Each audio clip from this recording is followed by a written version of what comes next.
Paz do Senhor esteja no seu coração nessa manhã. Amém, igreja? Amém, igreja?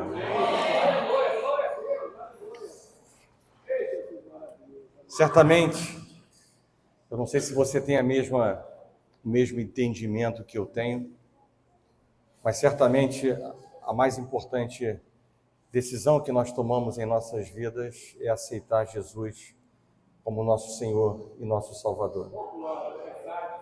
Muitas outras são importantes com quem nós vamos casar, porque não queremos ter tempo de tribulação, e sim tempo de crescimento, de fortalecimento, de amor, recíproco.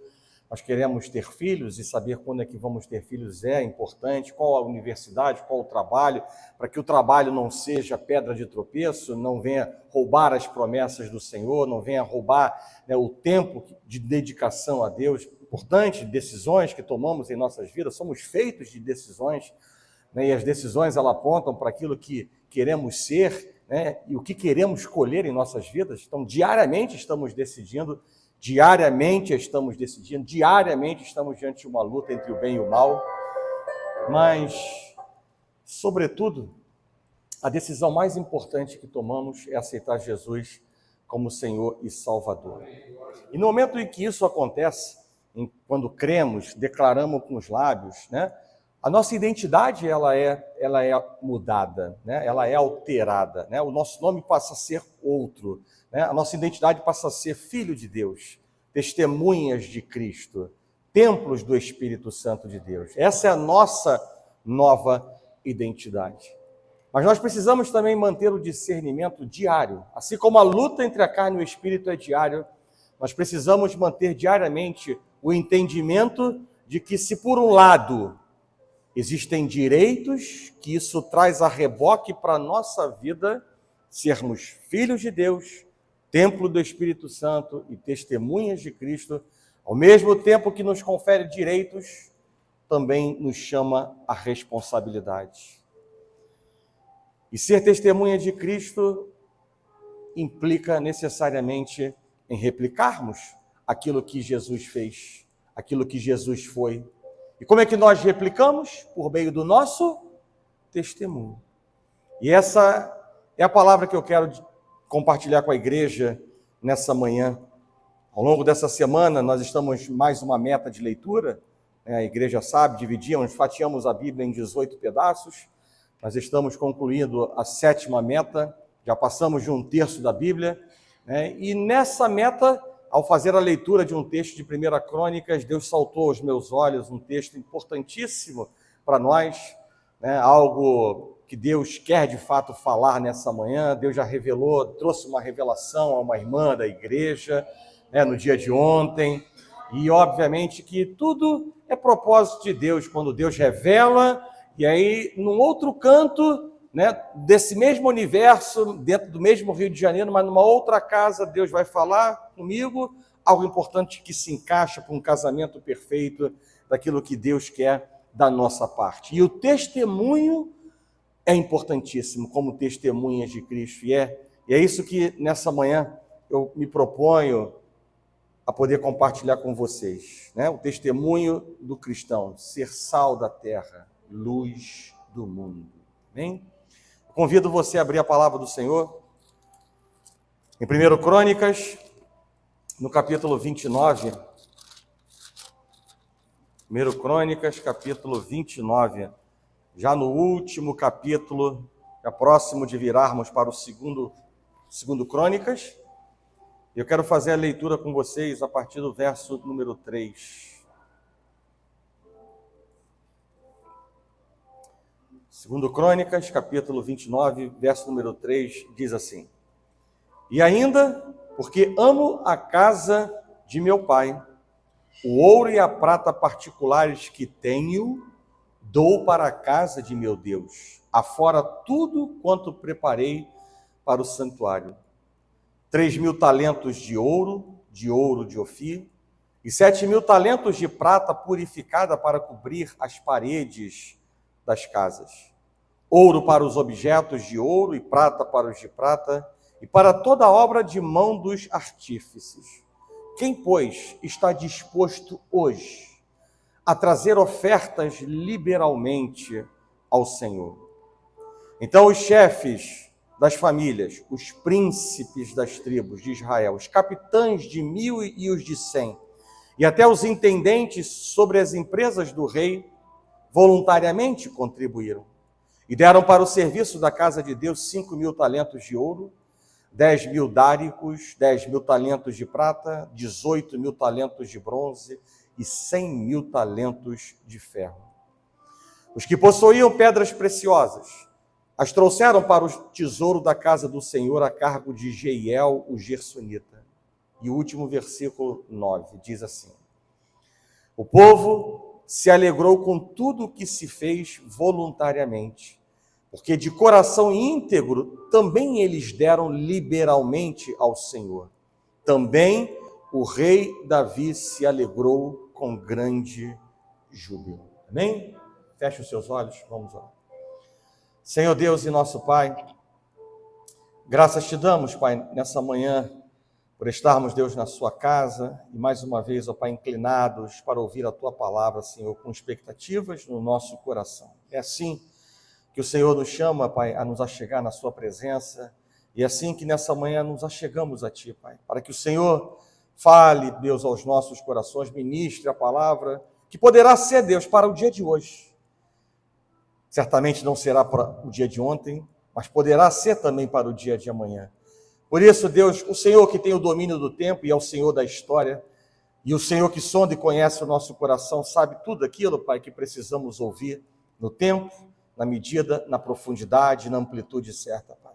Nessa manhã nos dá, ó Pai, mais uma vez, assim como foi na escola bíblica dominical, liberdade para falar em teu nome. Coloca, Senhor, as tuas palavras em minha boca e prepara, Deus, o coração da tua igreja. Não é tempo, Deus, de trazer à memória problemas, não é tempo de trazer à memória qualquer coisa que venha desviar a atenção daquilo que o Senhor tem para falar aos nossos corações. Que mentes e corações estejam cativos a Ti nesta hora, Pai. Nós repreendemos, em nome de Jesus, tudo que não procede da Tua parte, tudo que intenta do mal contra a Tua igreja, para que possamos, Deus, viver, ó Pai, a dimensão espiritual que o Senhor preparou nessa manhã, e a Tua palavra não volte vazia para a sala do trono da Tua graça, sem que antes cumpra o propósito para o qual o Senhor designou nessa manhã.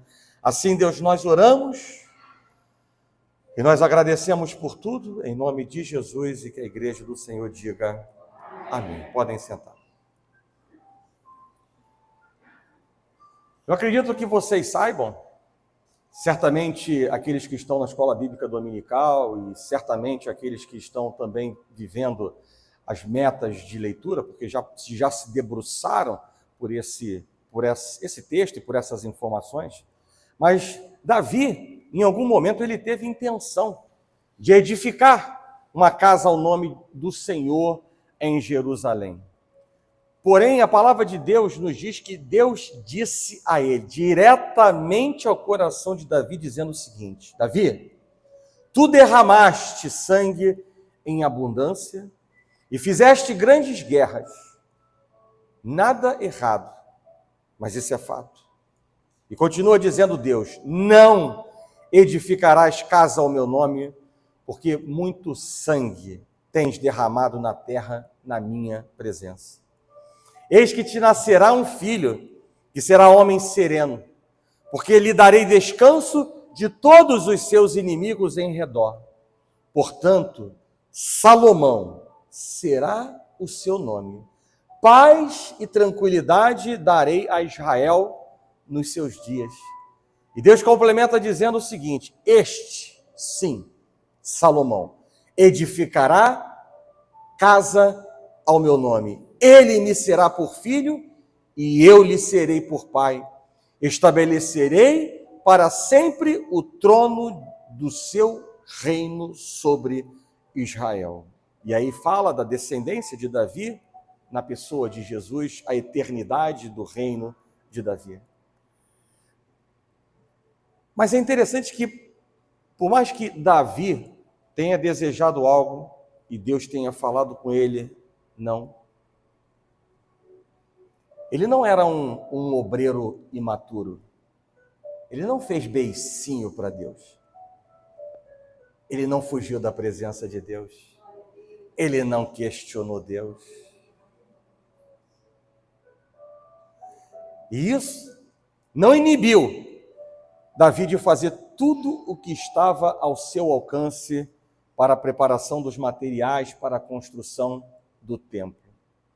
Só de ouro, a palavra de Deus diz que ele levantou 3.750 toneladas. E de prata, 37.500 toneladas. E se formos juntar esses materiais preciosos, estamos falando de mais de 41.000 toneladas de materiais preciosos para a construção do templo. Davi, como a gente lê nesse capítulo 29, ele estava muito próximo de passar o reinado de Israel para o seu filho, Salomão. Mas ainda havia tempo para a demonstração de mais um fruto do homem segundo o coração de Deus. E os versículos que nós lemos inicialmente mostram Davi doando generosamente, se as minhas contas não estiverem erradas, né, a conversão do que nós lemos em linguagem que não nos pertence no dia de hoje, mas fazendo a conversão para unidades que são apreciadas aos nossos ouvidos. Naquela ocasião, de maneira voluntária, ele entregou 100 toneladas de ouro e 230 toneladas de prata dos seus próprios recursos para a construção do templo. Uma oferta certamente extravagante, não maior do que a oferta de Deus ao mundo, quando ele deu o seu Filho unigênito, para que todo aquele que nele crê não pereça, mas tenha a vida eterna, mas certamente uma oferta extravagante. E é interessante observar nos versos número 6 e 9, que essa contribuição para o reino de Deus, ela gerou de maneira voluntária a oferta dos líderes, que por sua vez levou o povo também a contribuir de maneira voluntária e alegre.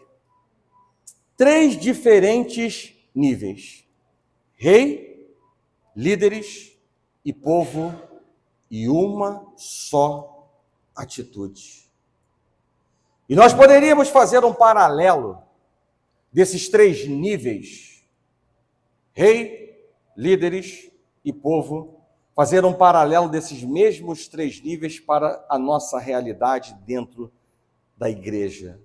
Pastores, diáconos e líderes de ministério e membros da igreja perseverando em uma só atitude.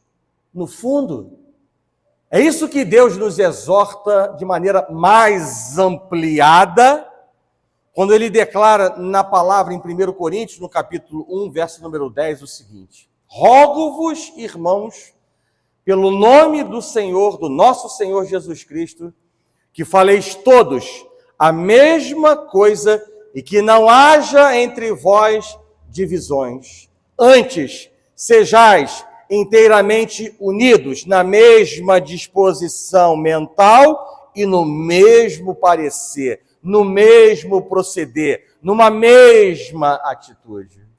Vejam, igreja, também, que o exemplo parte de cima. E isso cobra de mim, nesse topo da cadeia, né, e dos demais pastores dessa igreja, né, na parte superior da pirâmide de testemunhos, a responsabilidade de nossos atos, posicionamentos e decisões, no sentido de que haja coerência entre o que se prega e o que se vive, entre o que está escrito na palavra de Deus e o que se torna prática em nossas vidas. Nós precisamos ter legitimidade daquilo que sai desse altar. Temos que ser exemplo, temos que dar bom testemunho, porque nós sabemos que a palavra de Deus convence e o exemplo, ele arrasta. E é claro que isso também vale para os diáconos e líderes de ministério, e inclusive para os membros. todos os demais membros da igreja. Porque a obra de Deus, o reino de Deus, ele não se limita a esse espaço físico. A palavra convence e o exemplo, o testemunho, arrasta. E foi exatamente o que aconteceu no texto em que nós lemos. O exemplo de Davi, o testemunho de Davi, trouxe a reboque outros posicionamentos voluntários, generosos, alegres, que não somente alegraram o coração dele, mas, sobretudo, o coração de Deus, a quem nós precisamos ter como maior importância, como foco principal da nossa vida, ter o selo da aprovação de Deus em nossas vidas. Testemunho. É sobre isso que Deus quer falar conosco nessa manhã. Nós já sabemos que a palavra convence e o exemplo arrasta. Certamente você também já ouviu uma outra frase dizendo assim: ovelha gera ovelha. Uma mulher não gera um gato. Biologicamente, uma ovelha vai gerar uma ovelha. Mas espiritualmente falando, vale a mesma coisa. Apesar de não ser um versículo bíblico, e sim um ditado popular, ele traz consigo uma grande verdade para as nossas vidas, sobretudo quando nós nos lembramos da palavra em Provérbios, no capítulo 11, verso número 30, que diz que o que ganha almas é sábio. E todos nós, sem exceção, todos nós, sem exceção, seja o bispo primaz de qualquer igreja, todos nós somos ovelhas. Porque até mesmo o bispo primaz é ovelha de Cristo. Então todos nós estamos no mesmo nível, não tem ninguém mais importante do que outro. E além disso, Atos no capítulo 1, verso número 8 diz algo importante para nós. Recebereis poder ao descer sobre vós o Espírito Santo, e sereis minhas testemunhas. Tanto em Jerusalém, como em toda a Judéia e Samaria, e até aos confins da terra. Amados, essa palavra dada por Jesus aos seus apóstolos, após a sua ressurreição, e antes de sua ascensão gloriosa, ela certamente não se limitava somente a eles. Era uma palavra que foi dada a toda a igreja. E ela revela o plano e a vontade de Deus para todo cristão. E qual é a vontade e o plano de Deus para todo cristão? Que nenhum de nós foi ganho para Jesus para ficar sem fazer nada. Esse não é projeto de Deus. Nos chamar para o nada. Até porque, como dissemos hoje na escola bíblica dominical, ídolos significam nada. Então nós não podemos nos associar com alguma coisa que tem um valor pejorativo. Deus não nos preparou para nada, simplesmente para passarmos uma vida em branco. Simplesmente para comer, dormir, trabalhar e talvez desfrutar dos prazeres da carne. Não foi apenas isso. É claro que o livro de Eclesiastes, aula que nós damos recentemente aqui na Escola Bíblica Dominical, ela chama a atenção de nós valorizarmos a vida, sim. Valorizarmos o dom da vida, sim. Mas com temor a Deus e com obediência à palavra de Deus. E a obediência à palavra de Deus está exatamente no sentido de que somos chamados a trabalhar. Ide é o chamado de Deus para nós. Para que estejamos fazendo a boa obra que foi criada para nós fazermos. Deus não quer ver em nós homens e mulheres ociosos ou inativos e muito menos infrutíferos. Pelo contrário, Jesus diz que nós nos tornamos discípulos quando nós geramos muitos frutos. Igreja, goste ou não, é isso que está escrito na palavra de Deus em João, no capítulo 15, verso 8. Seremos discípulos quando dermos muitos frutos. Por isso, é preciso chamar a atenção da igreja, porque ser meramente seguidor de Cristo ou membro de igreja pode não significar ser discípulo de Cristo Jesus. Porque discípulo não é apenas aquele que ouve, não é ouvinte da palavra. Ele é um operoso praticante, ele é um eficaz praticante da palavra e que gera frutos. Ele é como uma árvore plantada junto às águas, que estende as suas raízes para o ribeiro e não receia quando vem o calor, mas diz a palavra que a sua folha fica permanentemente verde, e no ano da sequidão, diz a palavra também que ele não deixa de dar fruto. Independente se estamos no deserto, independente se estamos na prova, independente se estamos no meio de um furacão, independente da tribulação, da provação que nós estejamos vivendo, a palavra de Deus diz que as nossas folhas serão e permanecerão verdes e nós não deixaremos de dar fruto para a glória de Deus. Nós, discípulos de Jesus Cristo. O testemunho, a pregação ou a pregação inaudível, ela fala mais alto aos nossos ouvintes do que as nossas palavras. Por isso é que por isso é que o apóstolo Paulo, ele nos exorta dizendo o seguinte: portai-vos de modo que não deis escândalos, nem aos judeus, nem aos gregos, e nem à igreja de Deus. Portai-vos de modo digno e coerente com a palavra. Esse é nosso dever como cristão, ter uma vida íntegra, independente do modelo e dos padrões da sociedade em que nós vivemos. Como disse o Senhor por intermédio do profeta Malaquias, o seguinte: então vereis outra vez a diferença entre o justo e o ímpio, entre o que serve a Deus e o que não serve a Deus, demonstrando assim para nós que o mundo deve ver essa diferença em nós. E nessa mesma visão, nessa mesma toada, Paulo ele diz algo também importante para nós: não mais andeis como também andam os gentios, na vaidade dos seus próprios pensamentos, obscurecidos de entendimento, alheios à vida de Deus, por causa da ignorância em que vivem, pela dureza do seu coração, os quais, tendo se tornado insensíveis, se entregaram para a dissolução, para com avidez cometerem toda sorte de impureza. Mas não foi assim que aprendeste a Cristo. Se é de fato que o tendes ouvido e nele fostes instruídos, segundo é a verdade em Jesus.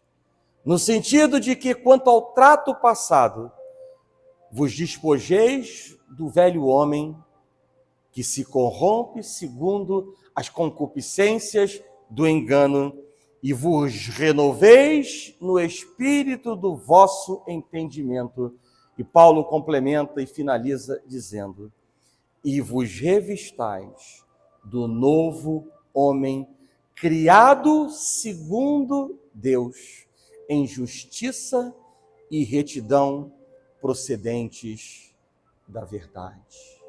Essa é a vontade de Deus em nossas vidas.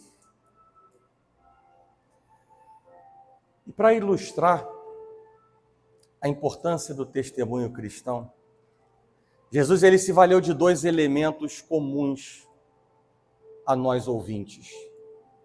Ele se valeu da luz e do sal, ou melhor, do sal e da luz. A ilustração do sal ela fala do nosso caráter. Já a ilustração da luz fala do nosso testemunho.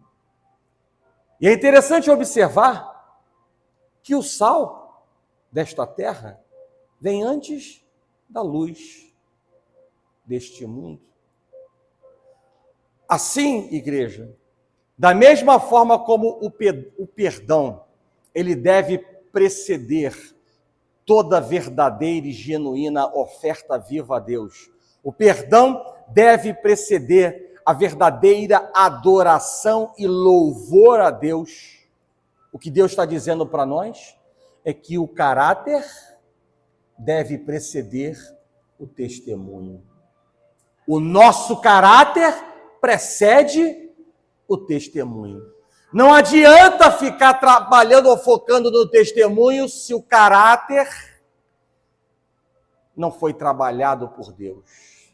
Se não houve conversão, se não houve renúncia, se não houve entrega, se não nasceu um novo homem e uma nova mulher. Se não nasceu um novo homem e uma nova mulher, o testemunho poderá ser com muita luta um dia, uma semana, se esforçando para tentar viver o que Deus quer. Mas aí a parábola do semeador vai dizer, exatamente para nós, que existem 3 solos, 3 tipos de coração que não vão frutificar a 100, a 60 e a 30 por 1. Por isso é que o caráter precede o testemunho. Tudo tem o seu tempo.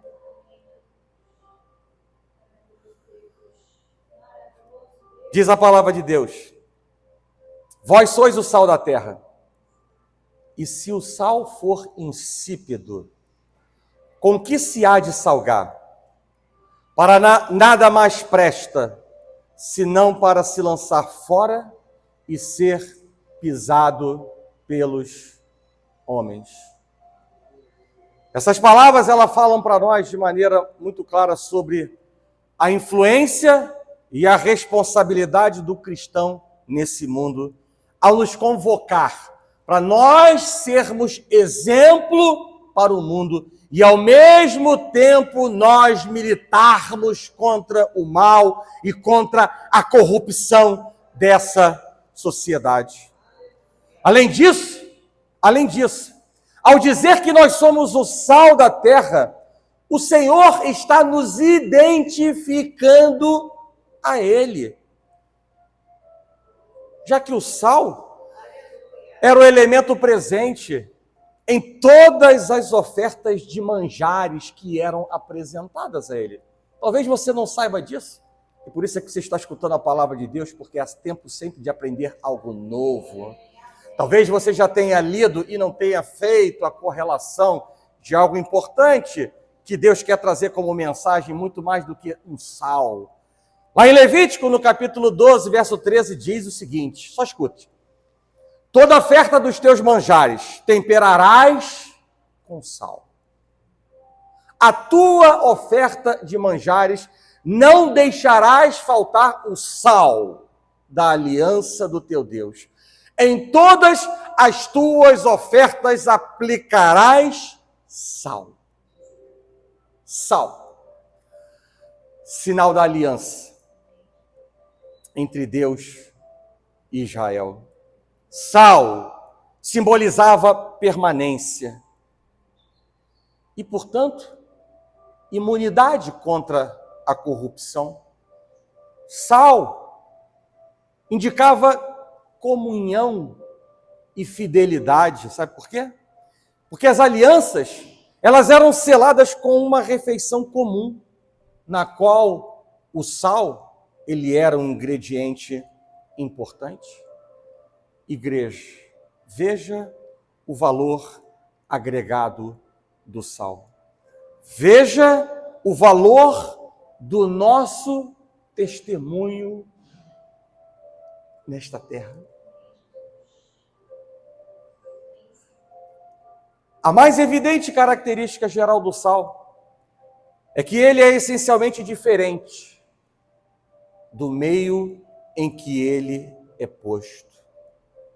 O seu poder, ele está precisamente nessa diferença. E eu e você, nós fomos criados para fazer diferença.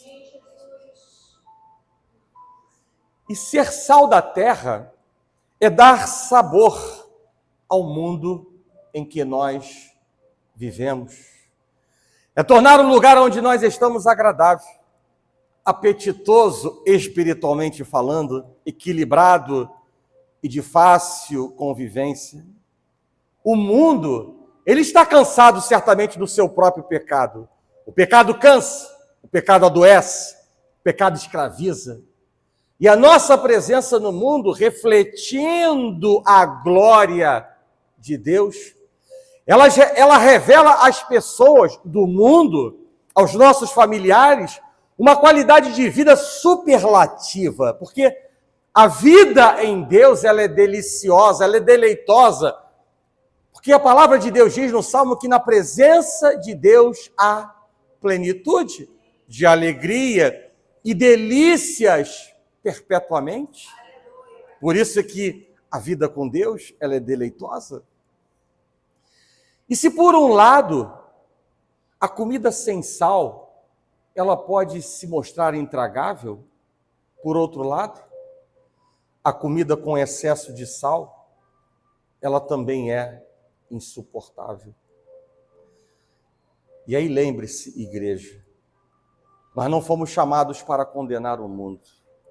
Jesus, quando veio, ele não veio para julgar o mundo, ele não veio para condenar o mundo. E se ele não fez, como nós somos testemunhas de Cristo, nós também não viemos nesse mundo para fazer isso.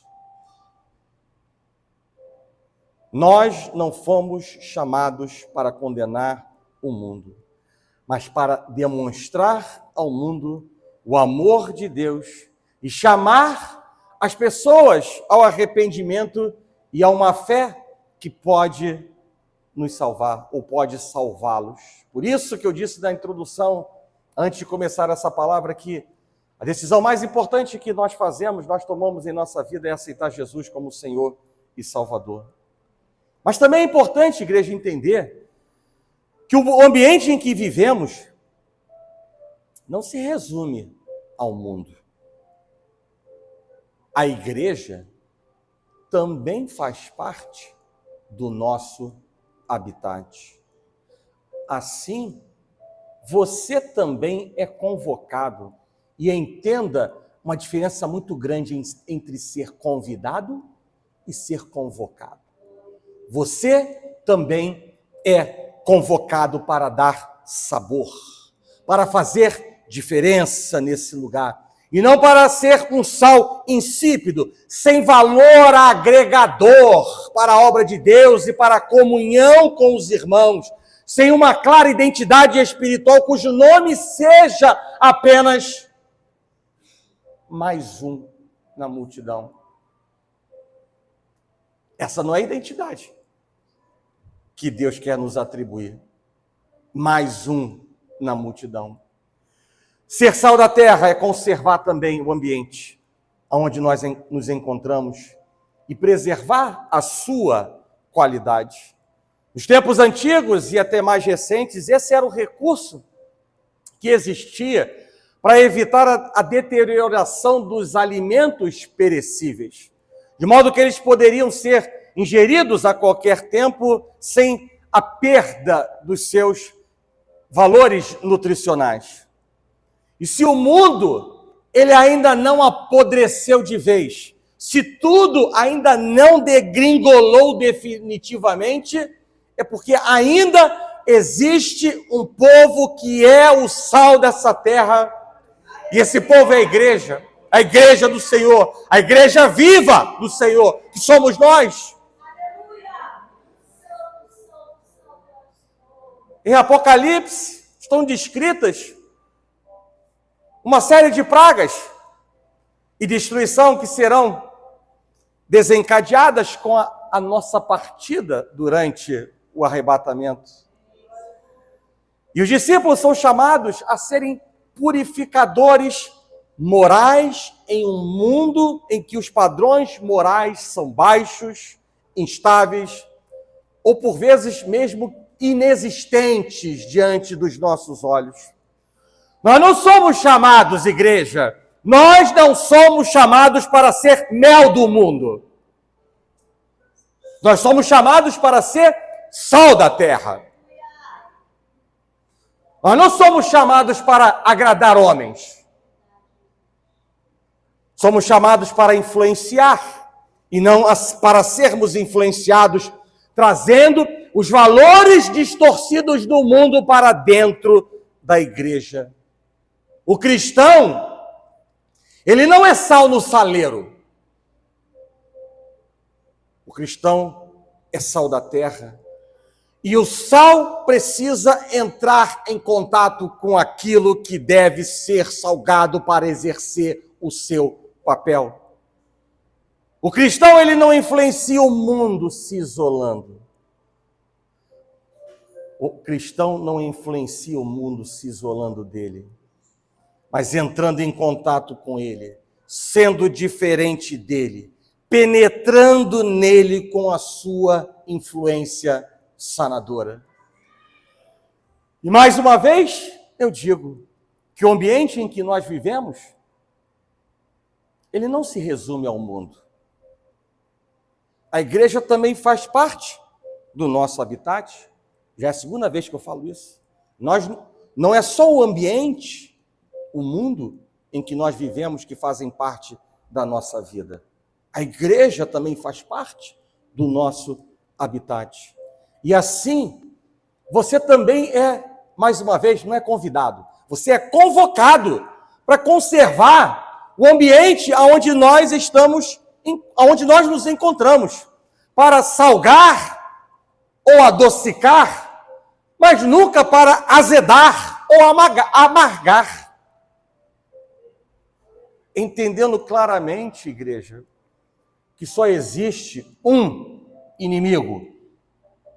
E esse um inimigo não são os irmãos, não é o pastor. Esse único inimigo é o diabo. E mais do que isso, é também preciso ter o entendimento e perseguir dois importantes alvos para que a gente possa salgar o ambiente, fazer diferença, viver num processo de santificação, porque isso traz a reboque tantas coisas, nos aproximar mais de Deus, renúncia da própria carne, sem falar outras tantas coisas, e focar numa coisa chamada unidade, que foi o que o apóstolo Paulo falou para a gente quando mencionamos 1 Coríntios, no capítulo 1, no verso número 10. Você não precisa de muitos dons, nem de uma igreja muito grande com você para fazer a diferença. Assim como basta uma pitada de sal para mudar completamente o sabor da comida, até as menores ações que refletem Jesus podem trazer e fazer uma grande diferença aonde nós colocamos os nossos pés, abrimos as nossas bocas, nos apresentamos como oferta viva diante de Deus. Nas palavras de Jesus,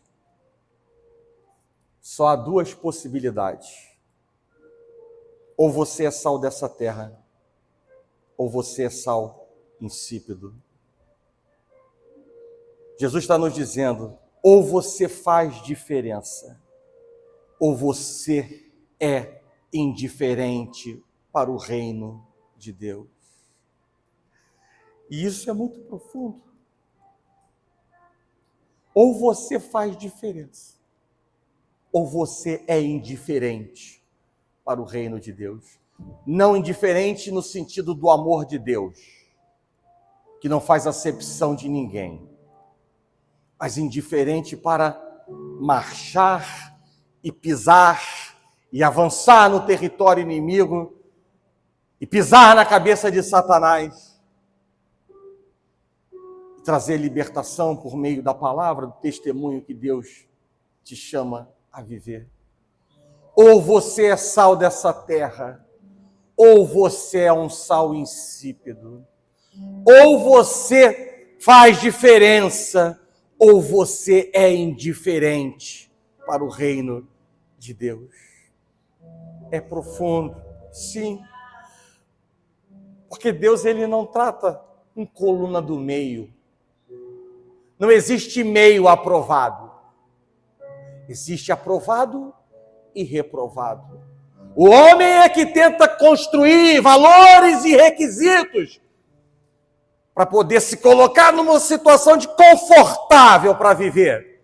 Mas a palavra de Deus, ela é clara, quando ela declara para nós o que somos chamados a fazer e o que Deus repudia em nós, até onde podemos ir e aonde devemos se render a Deus, não avançar os limites de Deus. Ou você é sal desta terra, ou você é sal insípido. Ou você faz diferença nessa terra, ou você é indiferente para o reino de Deus.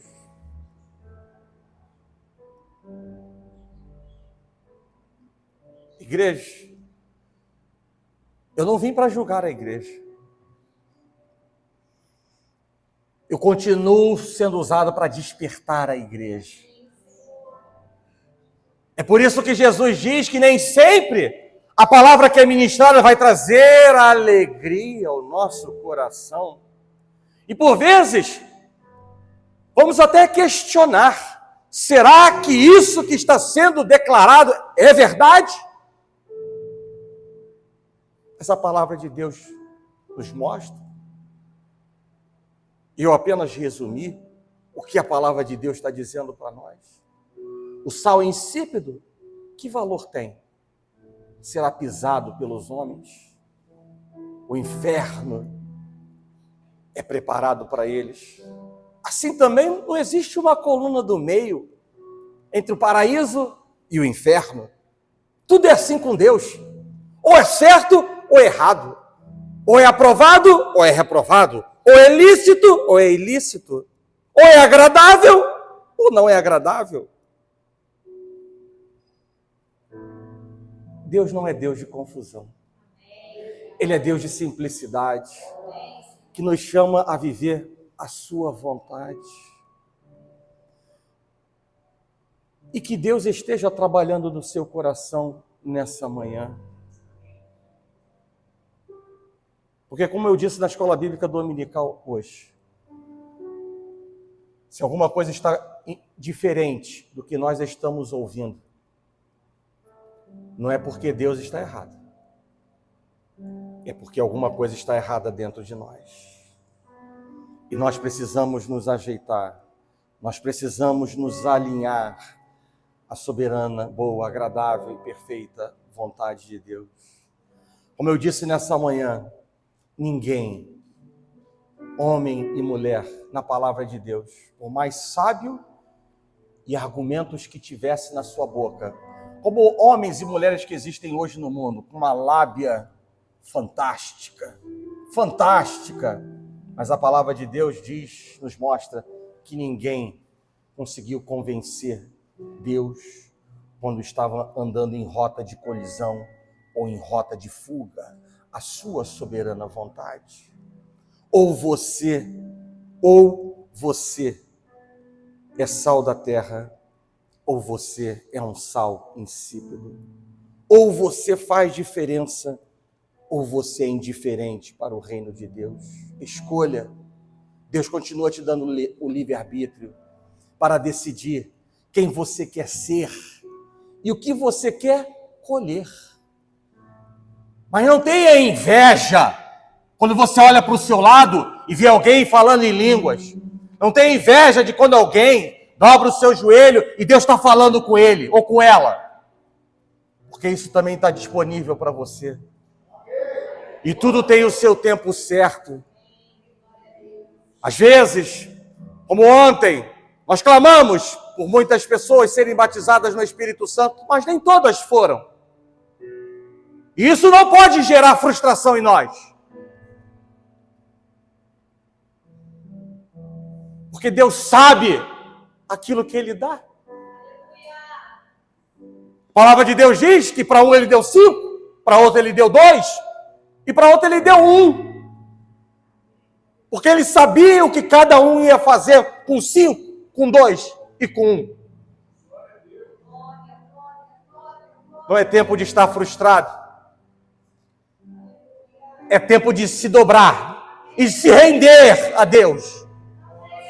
De se submeter à vontade de Deus. De entender que estamos diante de um Deus que continua sondando os nossos corações. Para saber quem verdadeiramente nós somos. Aquilo que nós estamos fazendo. E é essa mensagem que precisa estar dentro de nós. Não é mensagem de frustração e nem mensagem de julgamento. Precisamos ser humildes, porque a palavra de Deus diz que perto está o Senhor daqueles que têm um coração quebrantado. Longe estará o Senhor daqueles que têm um coração endurecido. Longe estará o Senhor daqueles que têm um coração orgulhoso. Não é tempo de se afastar de Deus, porque determinadas coisas não acontecem em nossas vidas. Nada do que fazemos, a palavra de Deus diz que nenhuma lágrima será em vão. Nenhum esforço será em vão. Tudo que estamos fazendo,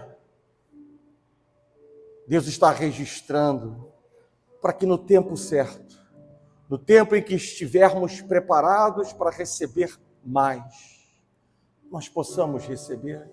E essa é a grande mensagem que fica para aqueles que ontem saíram daqui sem que essa bênção tivesse chegado.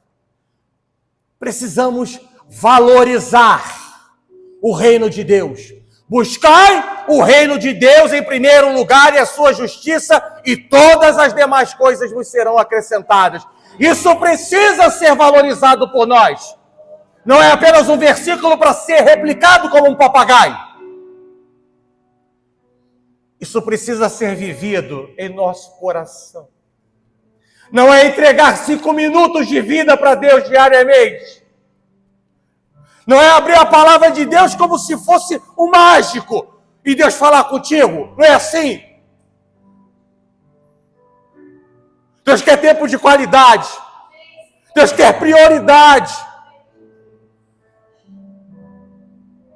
E aí, a palavra de Deus diz que todo o que planta, colhe. E na medida que planta, vai colher. Se plantamos errado, não vamos colher o certo. Se plantamos pouco, não vamos colher abundância. E ser cheio do Espírito. Falar em línguas estranhas não é para quem está plantando pouco. E é para quem está plantando sinceramente e verdadeiramente diante de um Deus que está atento a tudo aquilo que nós estamos fazendo. Não coloque justificativas em problemas, no trabalho, na família. Não faça como Eva, que fica com o dedo apontado. Mas faça como Davi, que recebe a palavra e se quebranta, como homem segundo o coração de Deus. E diz para Deus, Deus, não mais ninguém errou, mas eu sou o responsável por aquilo que estou colhendo na minha vida. Eu não estou sendo influenciado por ninguém, mas eu reconheço a tua palavra, eu reconheço aquilo que o Senhor está ministrando ao meu coração e tenha misericórdia de mim, e não ausente o teu Espírito e nem pese a tua mão sobre mim.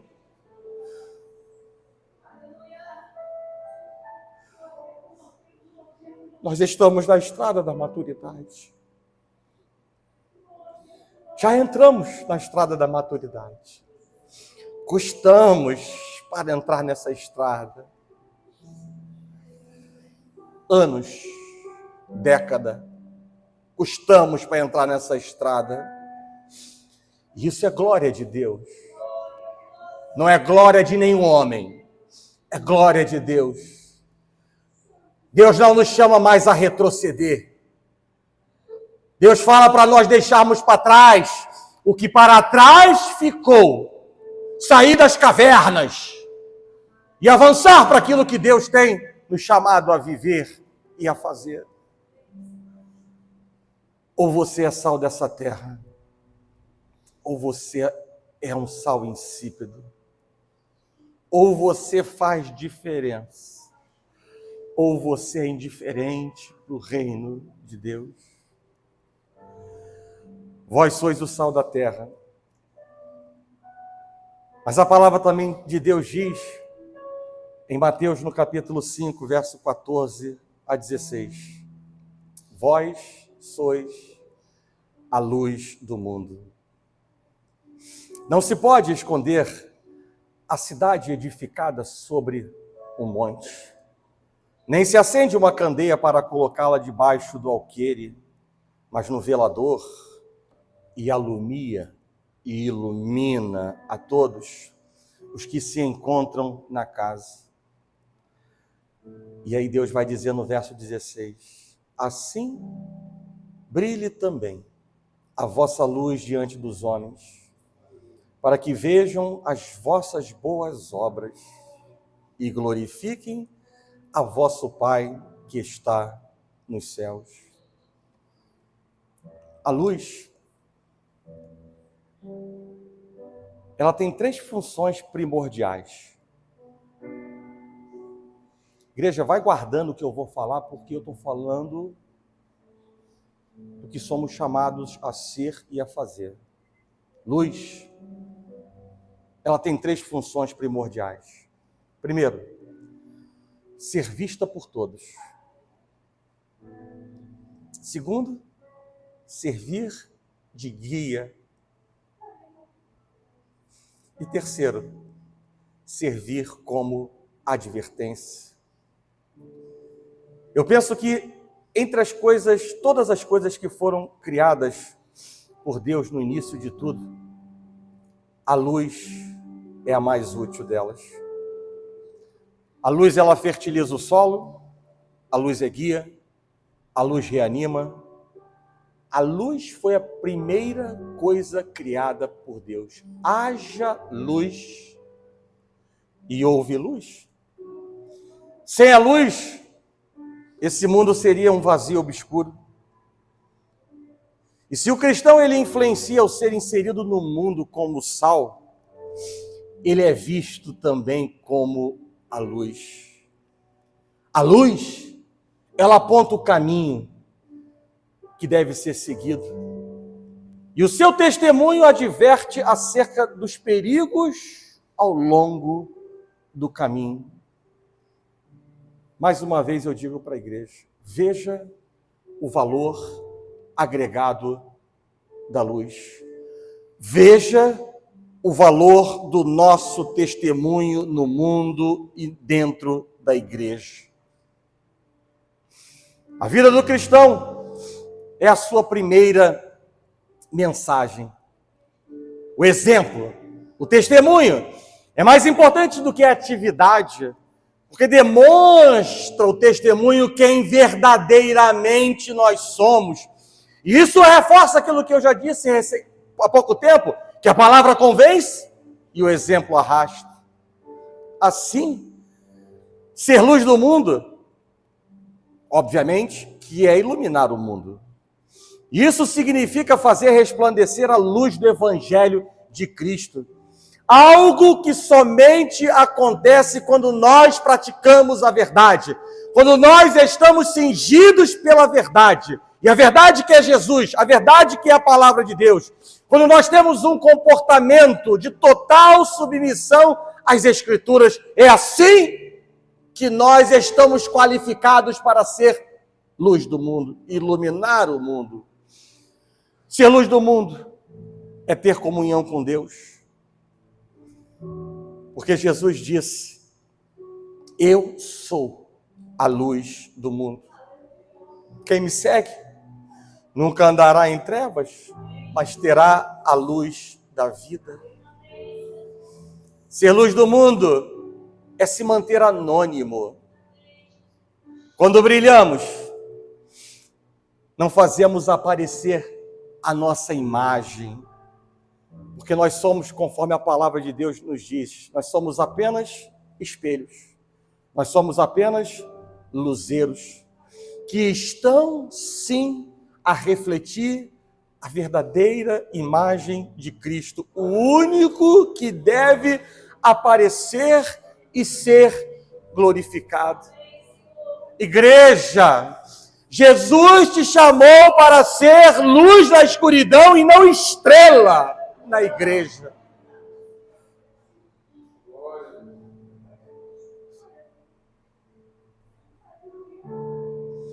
Jesus nos chamou para ser luz na escuridão e não estrela altiva, soberba, vazia, autossuficiente dentro da igreja. É preciso viver. O lema da vida de João Batista, quando ele diz que Jesus cresça e eu diminua. E essa verdade, ela foi internalizada numa canção. Eu peço para você fechar os seus olhos agora. Ela foi internalizada numa canção que diz assim: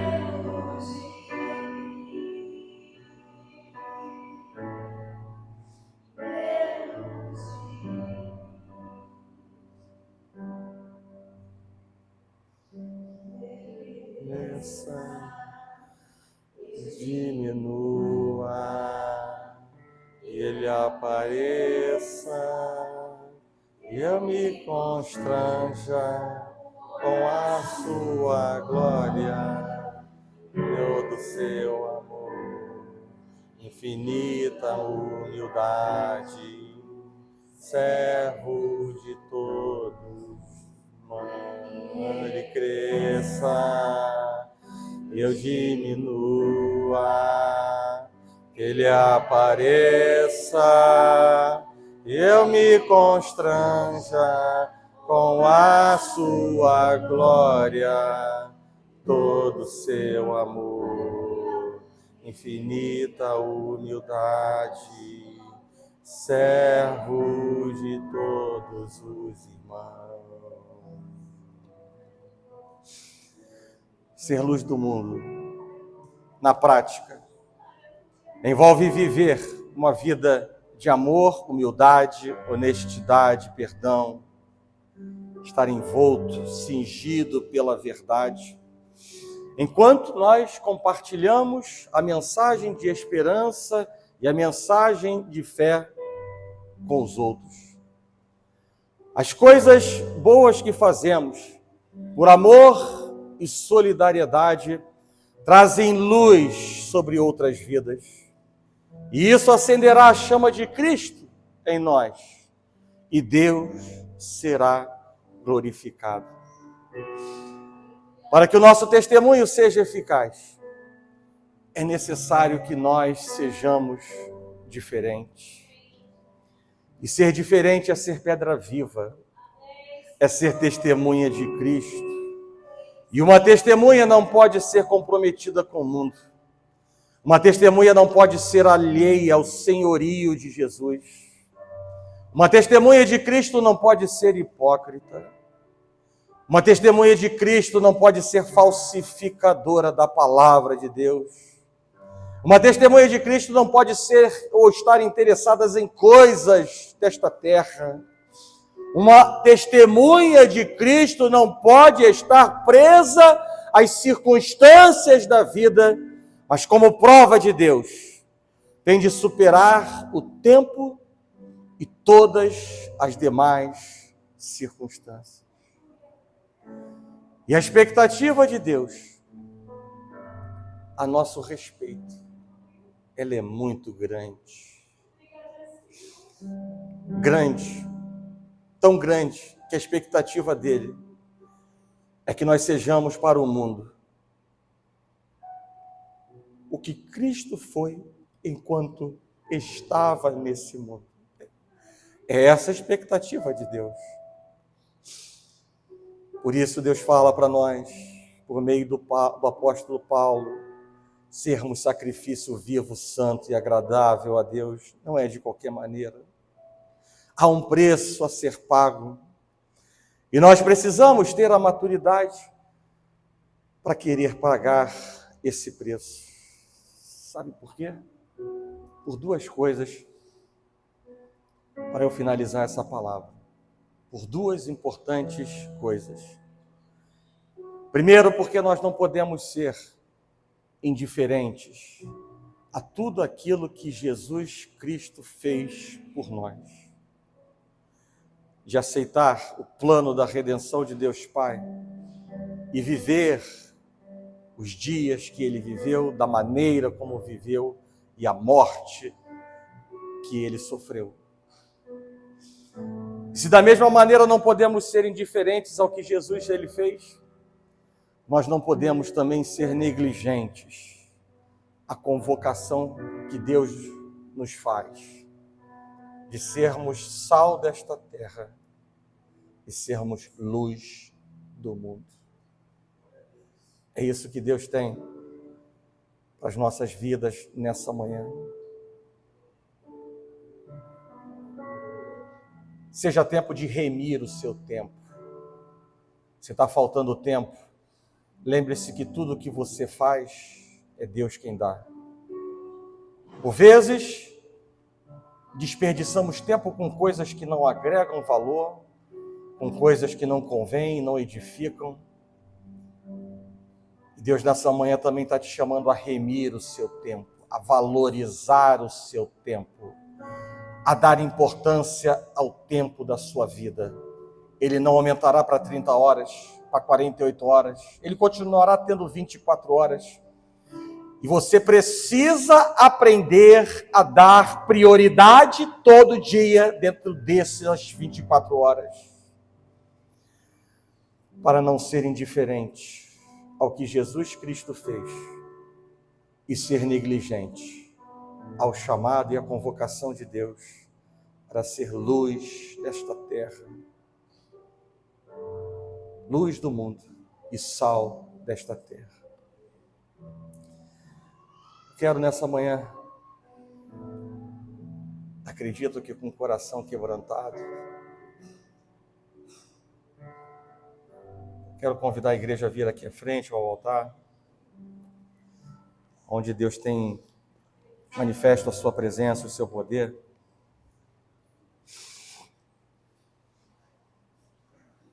Porque Deus se agrada de homens humildes, de mulheres humildes.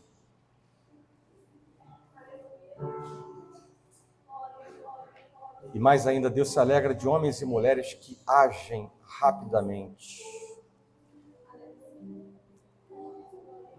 Isso está claro para mim. Quanto mais rápido nós reagimos, mais rápido Deus vai agir em nossas vidas. Porque é a ação do homem que gera a reação de Deus. Deus é gracioso, bondoso, misericordioso. Mas Ele quer um coração que se renda. Um coração que se apresenta. Ainda que ele já saiba aquilo que vai sair da sua boca. Engasgado ou não. Com vergonha ou não. Deus já sabe. Porque Ele é Senhor de todas as coisas. Mas não deixe de tomar atitude que seja coerente e agradável aos olhos do nosso Deus. E pela graça, nessa manhã, não é por gritaria, não é com palavras bonitas, não é com texto longo. Nunca foi assim. Deus, Ele trabalha na sinceridade da sua igreja. Deus, Ele trabalha quando nós abrimos a porta do nosso coração para Ele poder trabalhar. É assim que Deus trabalha. Estamos diante de um Deus que não quer evidenciar o nosso passado, mas sim o que estamos fazendo com o alimento que foi hoje entregue em nossas vidas. Ainda que de maneira inaudível, esteja orando, e nós estaremos impondo as nossas mãos, intercedendo pela sua vida. E ainda que você receba a oração, continue no altar, mas não passivo. Talvez você não tenha, no dia de hoje ou na sua vida, venha valorizando esse momento com Deus. E é bom que o seu joelho e o seu coração aprendam aquilo que deve ser feito. Render o corpo, matar a carne, se render a Deus. E ver, mesmo como o pecador que você é, infiel por vezes que você é, se for sincero o que você está falando com Deus, Deus ele vai derramar uma bênção sobre a sua vida, vai te fortalecer, vai falar contigo, você vai sentir a presença de Deus, o refrigério da parte de Deus virá sobre a sua vida, porque da mesma forma como tudo tem um propósito de Deus em nossas vidas, a palavra de Deus também nos garante que nenhum esforço que fazemos será em vão em nossas vidas.